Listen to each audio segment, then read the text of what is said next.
Hi, I'm Jim Majori. And I'm Lisa Martin. Welcome to the latest edition of Atlantic Ave.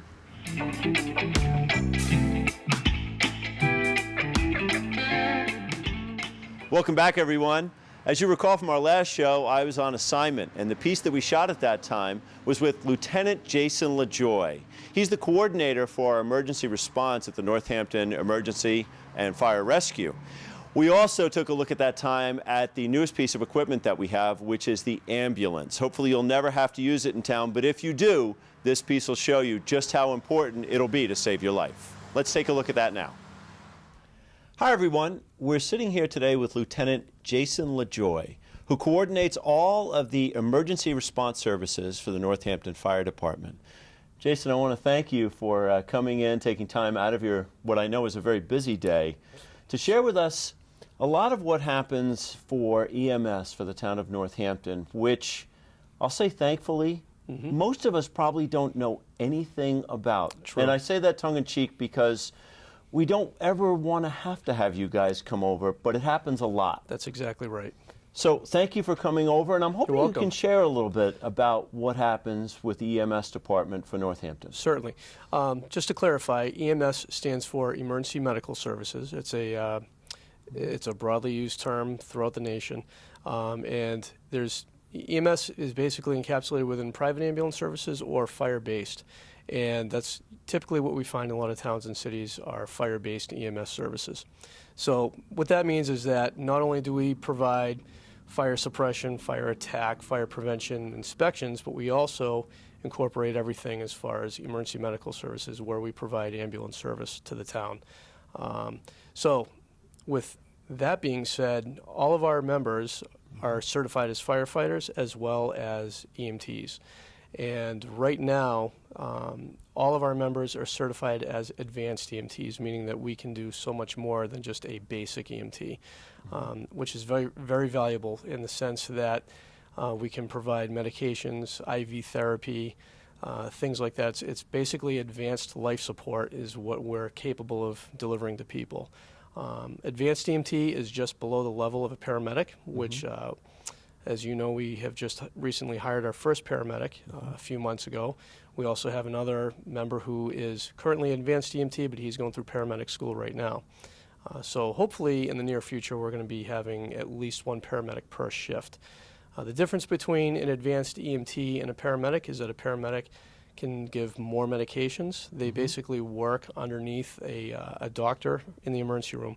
They work under a set of protocols, just like advanced EMTs do. But there's more protocols that they're working under to deliver more advanced level care. Okay. So you're at home and God forbid, but something happens. And I think you guys have actually been to my house a couple of times. There was a time where my wife was having an issue, a cardiac issue, and thank God it turned out nothing was wrong. But tell me what happens. I've made the call. And you guys come out. Who is you guys? Right. You know, who's on the truck and what happens between the station and my house? Certainly. When we receive a call, if somebody calls 911, it goes to a 911 operator who then forwards a call immediately over to our dispatch. We answer the phone call directly from 911. We're talking to the 911 operator, and it's basically a three-way conversation between us, 911, and the phone caller themselves. So we get the information directly, and we then respond.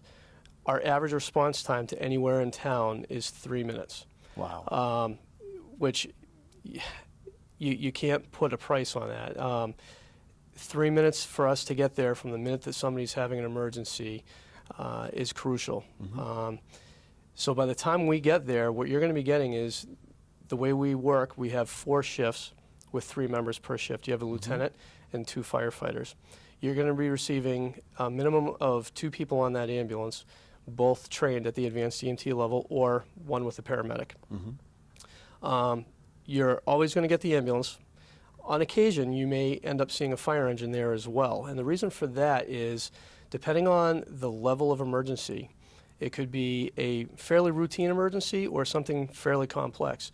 And the way I like to explain that to people is, a lot of people don't realize that it's a very manpower intensive operation, especially when time is of the essence.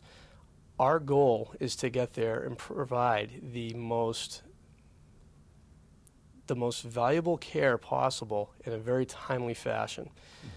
And what that means is we're working against the clock, so to speak. So everything that we're going to be doing in your living room or your bedroom when we're called there to your house is basically what they're going to be doing in an emergency room. We're just doing it on site.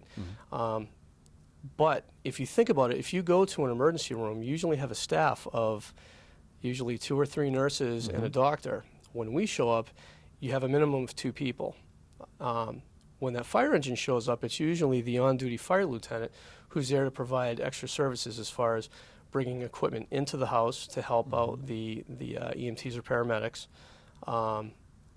Or even just, and this is the other thing that we're working against, is getting the person out of the house. Most people have 2-story homes, and a lot of the people that are living in these homes, their bedrooms are on the 2nd floor. A lot of medical emergencies are happening when they're in their bedroom, so now we have the challenge of actually carrying somebody out from the 2nd floor. Having 2 people do that it's very manpower intensive, it's physically demanding, and it takes a lot of times 3 people to do it, safely do it. And keep in mind, we still have to commit that one person to actually caring for the patient at the same time. So if you take that one person who's rendering care, you now leave it to the other 2 individuals to coordinate getting that person transferred from upstairs to downstairs and out into the ambulance. So there's a lot going on that most people just don't realize until you're in our shoes doing our job. So not only are we doing everything that you would normally see in an emergency room, we're doing it in your house, but we're also moving somebody out of a house. The other thing is the population in the U.S. is growing substantially weight-wise.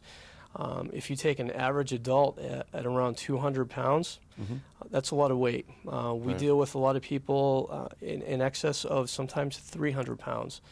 You take a 300-pound patient with added equipment. To get somebody down a flight of stairs, we have to put them in a chair, a specialized chair. It's called a stair chair. That weighs a considerable amount, as well as using a stretcher, getting a stretcher into the house. That's a 2-person job in itself.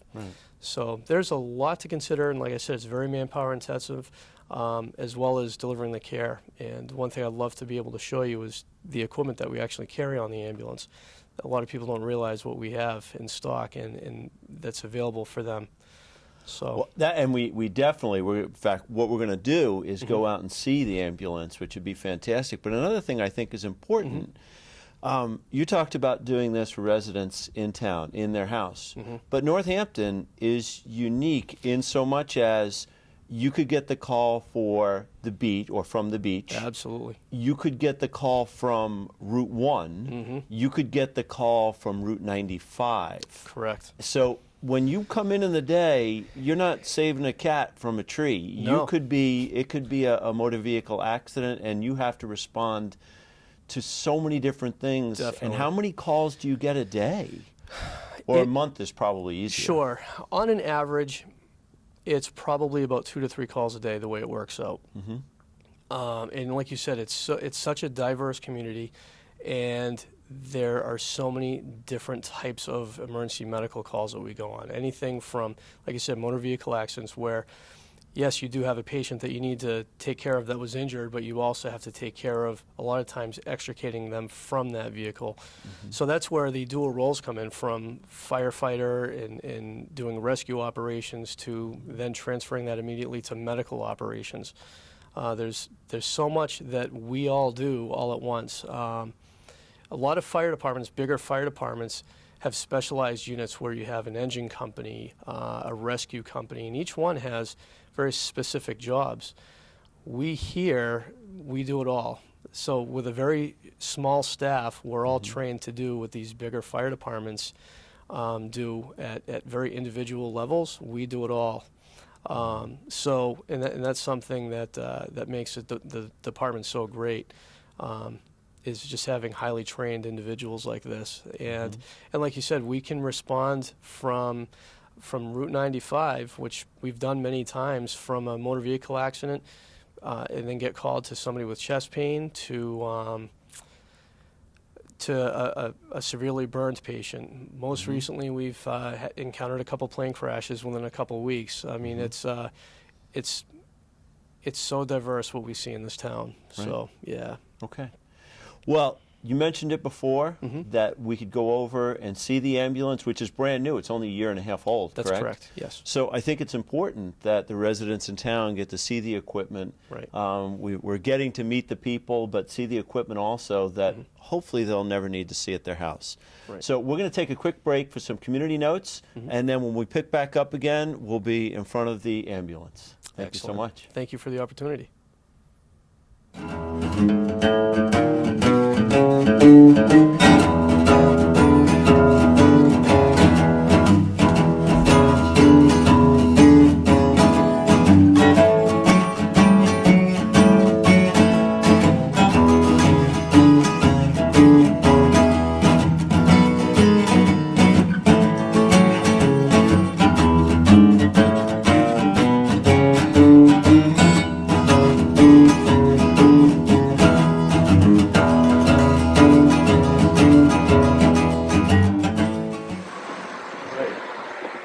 Great. Well, so we're back out here at the rescue vehicle. Lieutenant LaJoy is going to let me in, and this is, I mean, hopefully this is the only time I'll ever have to be in here. Hopefully. But you brought up something that's really interesting. And while we get settled in this amazing vehicle, you were sharing with me during the break that if you came into my house and I was having an issue, Yep. you would be my primary caregiver That's correct. for the entire time that we were together. Is that correct? That is correct. When we walk into your house and we make contact with you, you are my patient, or any one of our patients. You are my patient until we transfer care over at the emergency room. So basically, by New Hampshire state law, I am going to stay with you the entire time. If I don't, that's considered abandonment, because we certainly don't want anything to happen to our patient if we were to leave that patient. So there's a law that's saying that we can't abandon our patient. And for an example, if we were to go into your house, like earlier I was explaining, a lot of times the fire engine will show up with a fire lieutenant to help with equipment. The reason for that is, like I explained, it can be a very manpower intensive job. So if you take that one EMT or paramedic that is with you as the primary caregiver, and my partner was to go downstairs and try to get some equipment upstairs, and he needed a hand, for instance, bringing up or bringing the stretcher into the house. This stretcher takes two people a lot of times to bring it into a house. If you have 2 or 3 steps going in, that takes 2 people. Right. I can't ask for my partner who's taking care of the patient to come down and help me, because what if something happened to that patient while we're bringing other equipment in? So it's our responsibility that when we make contact with you initially, that we're going to stay with you through the duration. So you can rest assured that when we're with you, we are going to be with you all the way through. All right. That's very comforting to know that. So now, if we transition to, you've taken me out of my home. Certainly. I'm laying on this stretcher. I wouldn't be sitting here, I don't believe. No, correct. Walk us through now what's happening in what looks to me to be an ER. That's exactly what this is, Jim. It's a rolling emergency room. We can do pretty much everything back here. The first and foremost, when we go into your house, I'm going to show you the 2 most crucial pieces of equipment. This here is called our first in bag, which is basically a big toolbox. And then this here is our defibrillator or cardiac monitor. It's a diagnostic tool. It can do everything from take your blood pressure, it can measure the level of oxygen in your blood, but more importantly, when I said defibrillator, it's an AED, and a lot of people are familiar with that term, automatic emergency defibrillator, where you're seeing them pretty much in churches and gyms and so on and so forth. If somebody's heart stops, this will hopefully restart it. This is what can shock your heart into a rhythm. Not only can it do that, it's a cardiac monitor. So we are trained as advanced EMTs and paramedics that we can do an EKG on you and determine what type of rhythm your heart is currently in. If it's normal, great. If it's not, then we can treat it. If we can't treat it with the medications that we have, then we can at least let the hospital emergency room know that this is the type of rhythm that our patient is in. The other thing that a lot of people don't realize that we can do with this is we can transmit your heart rhythm from here in the back of the ambulance right over to the hospital. Wow. So they can receive your heart rhythm basically within just a few seconds. So then the ER doc can actually look at that and determine what's going on, and be able to give us directions on how to handle that situation. Okay. So first and foremost, as we come into your house, we do everything from initial vital signs on a very basic call to if we walk into, it can be anything from a cardiac arrest to difficulty breathing to an allergic reaction to a gunshot to anything traumatic. We've had lacerations, amputations. We have everything right in here. This is our toolbox. We carry trauma supplies on one outside pocket. We carry oxygen equipment in another. And most importantly, we carry a drug box.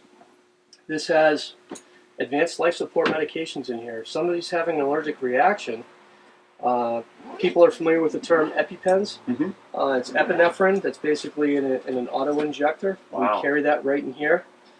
So basically the way our drug kits are set up, and I also, before I continue on with the drug kit, I also want people to know that not only do we carry these drug kits in these first-in bags in the ambulance here, we have one on every fire engine here. So in the event that the ambulance is out on a call and we need to call a mutual aid ambulance to come in, whoever is covering at the fire station here will respond with that fire engine. Again, our average time is 3 minutes. We can get there in that fire engine, come in here with the same equipment that we have initially to walk into your house and help save a life. So let me jump in right there. Who is qualified then, or trained or certified, I'm not sure the right word, to administer the drugs that are in here? Every single one of our advanced EMTs are qualified and certified to administer any medication in these kits here. Okay. That brings up a good question. Our paramedic, however, has a completely separate drug kit with more advanced medications that he keeps in his own kit, which is right here, separate. Okay. So any paramedics that are going to be working on this ambulance, they have their own kit that they can work directly from. Okay. Anything initial, and again, he can bring that kit right into your house. Right. Life-saving medications, for instance, in here we've got respiratory medications. If somebody's having an asthma attack, an allergic reaction, we can give them oxygen with certain medication that can help open up their lungs and their breathing, their airway. Okay. We've got cardiac medications that are in here. That brings up a question. Sure. So I'm strapped down here, and I'm having let's just say I'm having a reaction that requires an injection. Sure. You are, and I use this term not in a joking way, but you're racing. I don't want to make it sound like you're being careless in any way, but you are racing me to the hospital. What happens if suddenly you need to give me an injection, and whoever is driving the vehicle? I mean, what's the coordination between the two of you? The coordination, that's a really good question. The coordination is, I understand that there's a concept of racing. Everything we do, the way we're trained is we're trained to basically take care of everything within the first few minutes if possible. The goal is if we can do it in your house or on the scene, we'll do it right then and there. Our job is to stabilize the patient right then and there if we can. If we can't, we get them in the ambulance as soon as we can, and then we do the treatment on the way to the hospital. Okay. We are trained to work in a moving ambulance, and I know that makes a lot of people nervous, but we do it all the time. We start IVs in a moving ambulance. We can give shots in a moving ambulance. It's a very smooth riding vehicle. Aside from potholes and things like that in the roadways, we're trained to do it. If there was a potential that there could be any type of conflict with starting an IV, let's say, we'll do it when it's not moving. So we'll do it prior to starting en route to the hospital. So we'll get that done when it's not moving. So I hope that answers your question. It does. And now I'm wondering, we've been talking here a lot, and as long as our producer says it's okay to keep going, the only thing I was going to say, can you quickly run us through what is in the vehicle itself? Certainly. Do we have enough time for that, Mr. Producer? We do. Awesome. Certainly. We have trauma supplies on this side. Anything from big bandages to ice packs to cling that we can wrap things up. We've got burn sheets. We've got tourniquets. Okay. Over here, like I said, we've got some paramedic supplies. Most importantly, we carry IV fluids right over here on an IV warmer. And over here on this side, we have, it's called our airway compartment. We have oxygen equipment, things like that. We have oxygen delivery devices here. Wow. We have, this is an important tray, we've got all of our IV supplies here. So if we need to start an IV on somebody, everything is, a lot of times we're sitting right there, it's right at our disposal, and we can get things done really quick. We have suction supplies here. Most likely when you know suction when you're at a dentist's office, and that will hoses in your mouth with the vacuum, that's basically what that is. Right. And we can even deliver babies back here. Wow. So we have an obstetrics kit, which basically it's just a sealed sterile kit that if somebody needs to deliver a baby back here, we're going to have all the supplies that we need, as well as just protective gowns and equipment that we use to protect ourselves. So that's pretty much it. Wow. Yeah, there's so much in here in such a small space. And one thing I'd like to make mention is we encourage everybody and anybody in town to come over here and visit and ask questions. A lot of people will bring their children over, and we've got a lot of regular visitors that we enjoy seeing, sometimes on a weekly basis, sometimes on a monthly basis. And on occasion, we will have some adults come in here and just ask questions, and we certainly encourage more people to come in because there's so much to talk about. And a lot of people have questions that they're just afraid to ask, and that sometimes they just don't ask. And we want to be able to answer those questions for everybody. So that's great. I think going to that point about asking questions and getting answers, I think you and I could do that probably for make this about a 3 or 4 hour segment. I can hear the passion in your voice. Right. We know it's quality care for a quality town. I mean, but you guys truly live that. Absolutely. And I said it at the beginning of the beginning of our segment that I hope we never have to see each other at my house. Right. But I hope that when people see this, they know that when you do meet your firefighters and your EMTs and your paramedics in town, that you're getting the best care that you can possibly get. These guys are well trained, and I think even more importantly, you're so passionate about what you do. Yeah, you certainly are. It's gratifying. Everybody's like family to us. We take care of everybody like they're our own family, and we can't stress that enough. Great. So, Jason, we're going to have to wrap this up because in a little while on our next piece, I'm going to be interviewing some folks at the bandstand. So we're going to transition, I think, from life safety to more a different kind of quality of life over there. Sounds I'm good. going to thank you. I'm going to thank you very much for everything you've shared with us. Absolutely. Thank you for the opportunity. You're welcome. Appreciate And it. again, to encourage everyone, come on down here to the Northampton Fire Department and say hi to Jason and all the other fellas down here. And get a tour of this amazing vehicle. Absolutely. Great. All right. Thank you again. Next time we see each other, I'll be over at the bandstand. We'll be talking about a few other things that are equally as exciting.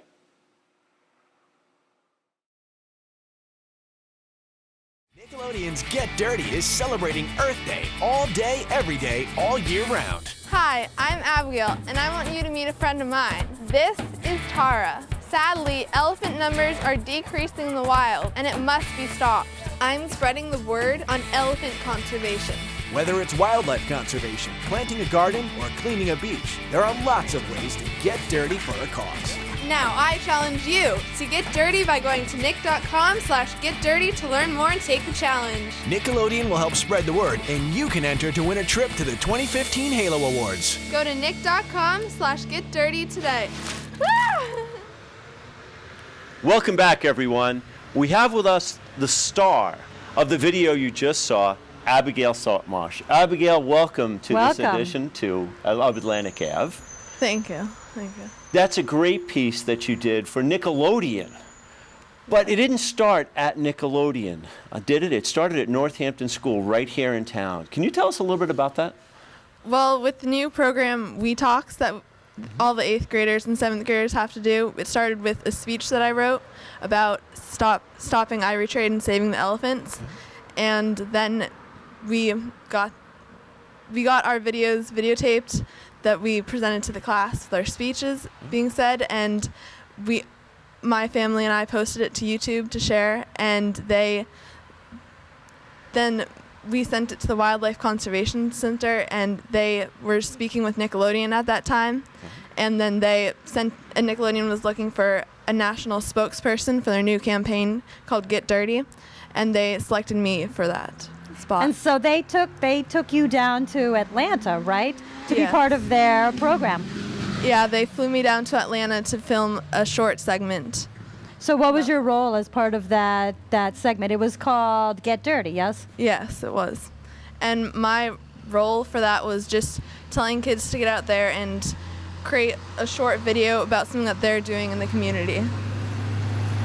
And so everybody saw that you're passionate about elephants. What was really the genesis? What was the beginning of this interest that you have in elephants? And what message would you like to get across to other kids who might be interested?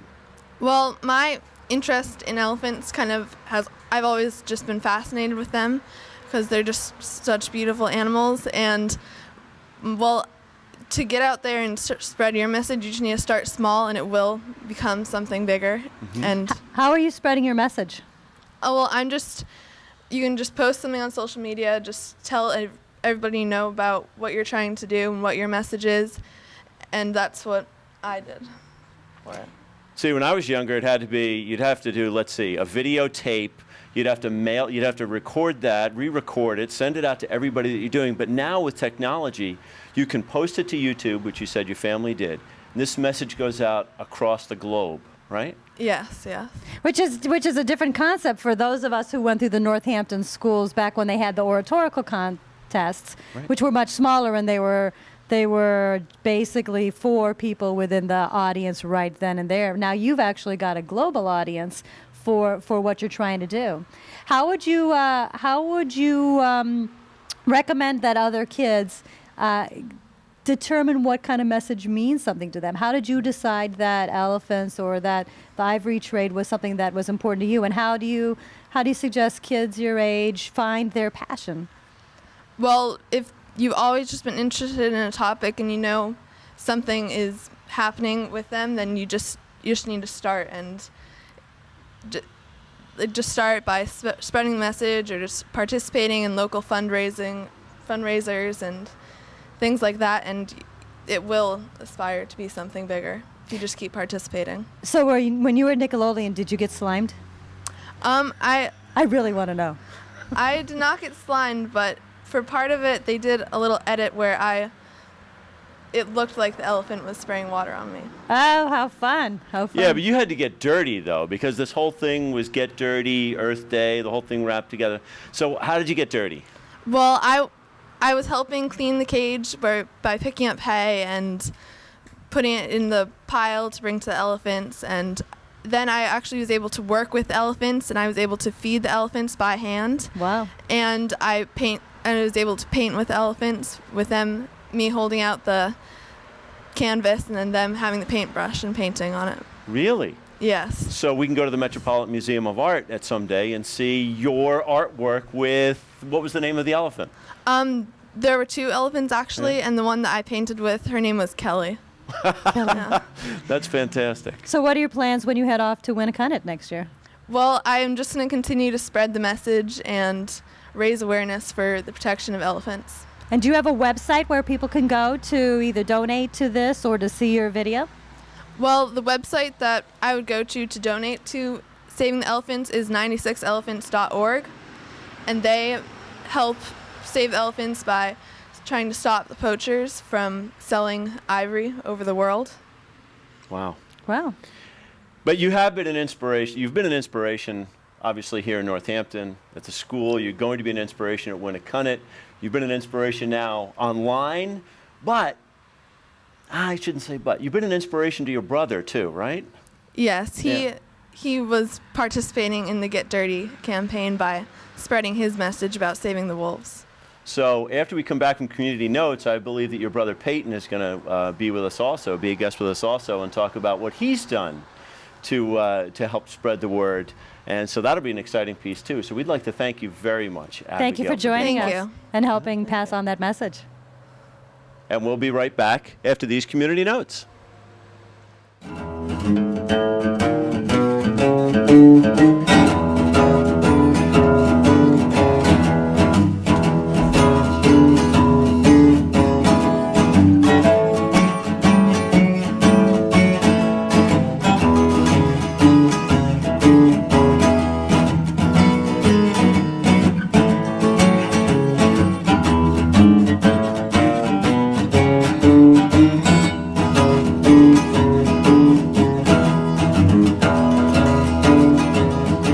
Hi, I'm Peyton Saltmarsh. My friends call me the Wolfman. Ow!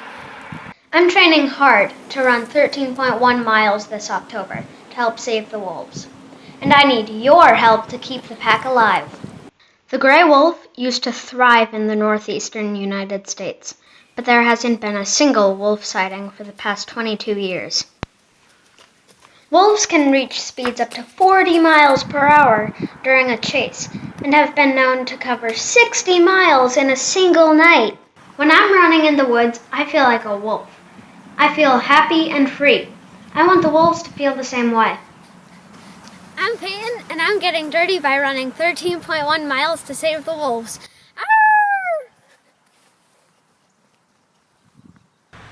Welcome back to Atlantic Ave.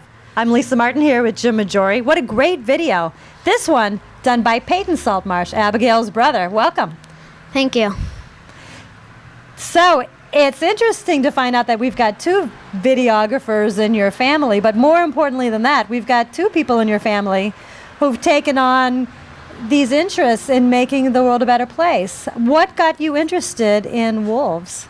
Well, I've always sort of enjoyed seeing wolves and learning about them, and I thought it was a great opportunity to run for them after Abigail's Get Dirty campaign, and I thought just it was a great idea to help animals. So you were interested in wolves, and you thought, then you said that you would make this video to publicize a message about the wolves. What message did you want this video to publicize? Well, I wanted people to help save the wolves because they're endangered right now, and they are an important role in the nature, and they help all the animals stay in balance. Peyton, how many gray wolves do we have in New Hampshire? Because I know I haven't seen any here in Northampton. We have, well, what we know, we have 0 wolves. 0 wolves. Yes. So this is a passion for you to bring back an animal that has been important to nature, Yes. and you're excited about them. Who runs faster, you or the wolf? The if it was a wolf. race, The wolf. the wolf. What if the wolf was chasing you? He would Then hopefully probably you would catch run me. faster. Yes. He only has to run faster than the person with him, right? Exactly. Exactly. Exactly. Yes. You have a website, Yes. correct? For the campaign that you're pursuing right now. We'll get the Yes. information about that. But tell us a little bit about your efforts to raise money to help save this magnificent animal. Well, Well, we've got the website on TV, so Yes. people can go to the website and they make contributions, right? yes. But you're going to go out there and you're going to run how many miles? 13.1. Which is half a marathon. That's a Yes. long, long way.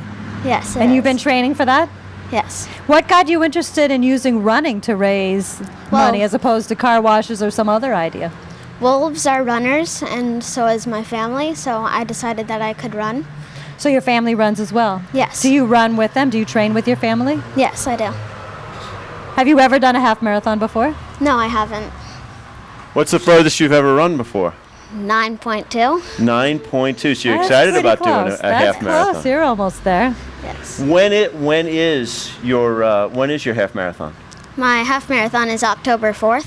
October 4th. Yes. So what's your training like right now? How many miles do you have to run this week? Well, this week's kind of a lower week for me to. Me too. Are you going to run more than 0? Yes. Oh, okay. So you're going to do a little bit more than me. Yes. So you got an inspiration from, obviously you were passionate about wolves, Yes. but then you saw your sister's piece go on Nickelodeon. So you thought you could take this to a bigger audience. It could go out on TV, it could go out on the internet and stuff like that. Have you had kids in your class, because you're going into 6th grade, have you had kids talk to you about this or ask you about it? Yeah, a few kids have asked me about this. What do they say? They ask, like, how are you doing, Wolfman? Or Wolfman. I Wolfman. like that. I like that. Why do they call you Wolfman? Is there anything beside the wolf? Do you have some special cry? well, in my video that we just saw, I howled like a wolf, and I said that my friends call me a Wolfman.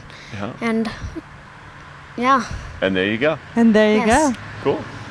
So, are you going to be doing anything for, well, you have We Talks, but that won't be until next year, I believe, or maybe Yes. 8th grade. Yes. So I see some future in what that We Talk might be about, at least conservation or something like that. But Nickelodeon may be knocking on your door in the future and flying you out somewhere. Do you know where the gray wolves live right now, or gray wolves live?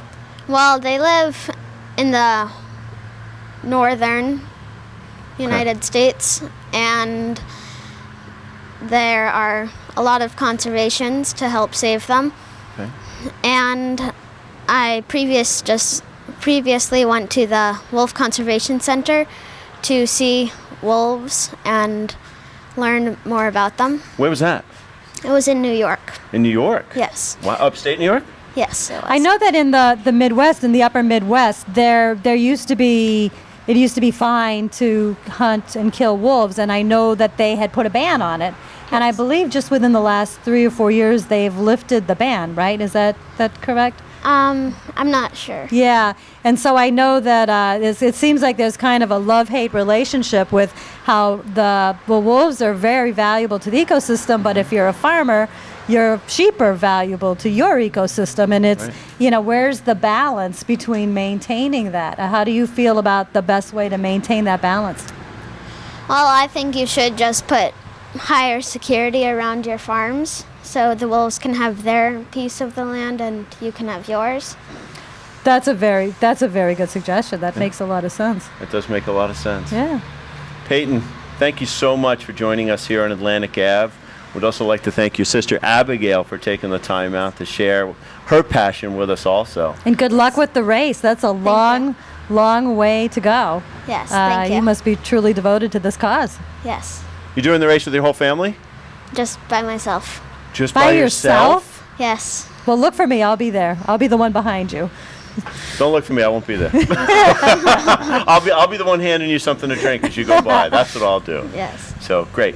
We're going to break for some community notes, and we'll be back right after those.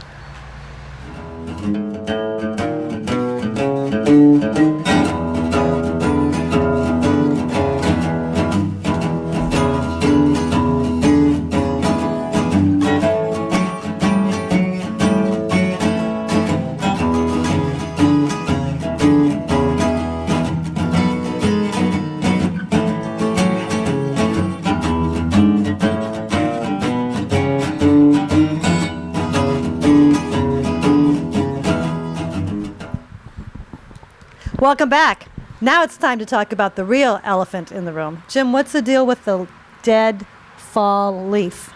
Well, Lisa, the leaf is a symbol that summer can't last forever here in Northampton, New Hampshire, or New England. We love the summer here, but this leaf is a symbol of the fall programs that are coming up with the Northampton Recreation Department. And who better to talk about that than the director of our Recreation Department, Mr. Jim O'Hara. Jim, welcome. Jim. Thank you for having me. Do you want to hold the symbolic leaf while I we're think I talking? will for a All little bit. Hold the Yeah. symbolic leaf. Put it right here. That's fantastic. But I don't want to rush away our summer so quickly. Right. Summer's just finishing up. How did summer go this year for programs? Summer was fantastic in Northampton. The weather was outstanding. We didn't have to change any programming that we had due to weather. No makeups. We had lots of tennis lessons this year. Our tennis program really boomed this year. Our tennis coach, Mark Moulton, did a great job of coordinating his lessons and really fitting the need of the Northampton residents in that tennis area. As well, on top of that, we had our summer rec day camp. Went really well this year. Our numbers grew from last year, and we had some That's really a great good field program. My trips. daughter went through that and Did loved she? every Yep. minute of it. Yep. It's a big part of a small town is being able to offer a summer camp where the kids can go for the day and have a lot of good field trips, meet some new friends and see some old friends as well that maybe they're not in school with. So it's a phenomenal opportunity to be able to offer that to this community. For the folks who don't know about or maybe some of the younger parents in town who might be curious or ready for it next year, what are some of the field trips that you do? Well, some of them we go to Canopy Lake Park. We'll go to York's Wild Kingdom. We also head to a New Hampshire Fisher Cats game every year, or Portland Sea Dogs, depending on how the schedule works out. I like to introduce kids to baseball at a young age. Yankees? Or Red Sox, whatever Or you're Yankees. feeling like. Yankees certainly faring better this year than the Red Sox are, but that's okay. You said it, not me. The truth hurts sometimes. It does. It does. Well, that's great, because like I said, and Lisa said, it's a great program for families to get into, and they really should look into that, because I know you said your kids, my kids went through it too. It's a fantastic thing. How about the seniors too? Now, that's not just the summer, that's all year long that you have the senior programs also. Correct. Yeah. So they're very active all year. Incredibly active. Yeah. They really are. It's a vibrant community of seniors that we have here in Northampton. We do monthly luncheons with them over at the town hall, and we also do 1 to 2 field trips every month as well, where we go out and see plays or concerts, museums, things of that nature that they get to get together and socialize with each other, have a day out, and they really look forward to it. It's fantastic. And you provide the transportation, right? So I for do. some seniors who don't want to drive to Boston or drive to some of these further out places, it's an opportunity for them to actually have the independence to go to these places without having to worry about parking and driving. Absolutely. a Travel can be great difficult for opportunity. some of them, so for us to be able to provide that for them is huge. And for me personally, I have a great time taking them out on the field trips. They have a blast, and it's really fun to see that. Who's in control of the radio in the van? That would be me. No, in all seriousness, they have so much fun socializing. 9 times out of 10, the radio's not even on. That's great. funny. Yeah. So what's coming up for the fall? For the fall, we have a ton of programs coming out. Some of the old reliable ones like Coyote Club and Chess Club, and we also have some new programs starting this year. One that I wanted to highlight with you guys is our before school program that we're going to be bringing out to the public this year. I know for families, getting to work on time while having that gap in the morning for the kids covered can be crucial, because at school I don't think you're allowed to get there until 8 o'clock sometimes, and depending on the school schedule. So we're going to be offering the before school program on a weekly basis, and parents will be able to sign up for that and have staff there at the school from 7 a.m. up until 8:20, so that they can bring their kids there at 7:15, whatever's convenient for them, and get to work on time, or to their fitness class, or the meeting they have, whatever it might be. And what will happen in that hour and 20 minutes? Will breakfast be available? Is it arts and crafts, or what They'll happens? need to bring their own breakfast if that's on the menu for them. But it's really just a supervised space where they'll have some opportunity to either socialize or get some homework done, which can be big, and in a safe and supervised environment. That's fantastic. a great opportunity for Yeah. the kids. Yeah. Are they allowed to go outside and play, or is this all going to be inside? It's mostly going to be inside. Perfect. It's going to be in room 17 at Northampton School. Okay. And it will be hopefully just a fun way for kids to get together, maybe have a little bit of morning time, not at home, not rushing around trying to get everything done, so that mom can get to work, dad can get to work, and kids can get to school. And this is a brand new program. This so is we'll brand new this fall, yes. Fantastic. Now, when will you'll have sign up soon, I assume, or by the time we get on air, maybe we'll already have sign up. Absolutely. So you'll be able to get a good gauge for how many people are interested in this, and this will get the word out to the folks. Yes, certainly. That's the goal. Will this be on the Friday folders also? Folks will know about this, or where else Absolutely. will all the programs be posted? You want to check the Northampton Rec Department website. All our programs will be on there. And if you haven't gone through our online sign-up program yet, that's something that you should check out. I think you have done it. Yeah, I've seen that. That's great. So the days of printing the forms and filling them out and Those are mailing the over. checks in are done. And you Yes. can just register online, and you can see the programs. Correct. Sign up right then and there. It's tremendously convenient. Yes, you can see if they're full. You can see if there's space available. It takes the guesswork out of it, which Yeah, is that's a great fantastic. advantage. Yeah. Good. Now, are we also going to have, Lisa, are we going to have all the programs listed on Channel 22 here? Do you know, Jim? I think we're going to. Yeah. Fantastic. So folks will know that too. The word will be out. And we're going to run through them when the segment is over as well, so folks can take note of what's out there and see what we've got. Sure. Very good. Next time we have you on, we'll probably be a little colder. I wonder if we'll be able to sit here from the bandstand. Might Maybe. even be some snow on the ground. Might even be, well, I mean, it is August, so it's still be snowing soon, right? Yeah, Where'd the Leafs exactly. go? Leafs right here. Winterfest. Who said that? Well, maybe we should start to wrap this up then before they bring the Christmas tree in here to the bandstand. Jim, thank you so much for stopping by to Atlantic Ave, and we wish you all the best with the programs. Thank you. And obviously, if people have questions, what's your phone number over at the town? 964-3170. 3170. That guy's racing over right now to go sign his kids up. Thank you so much. Thank Lisa, you. we're going to come back after these community notes.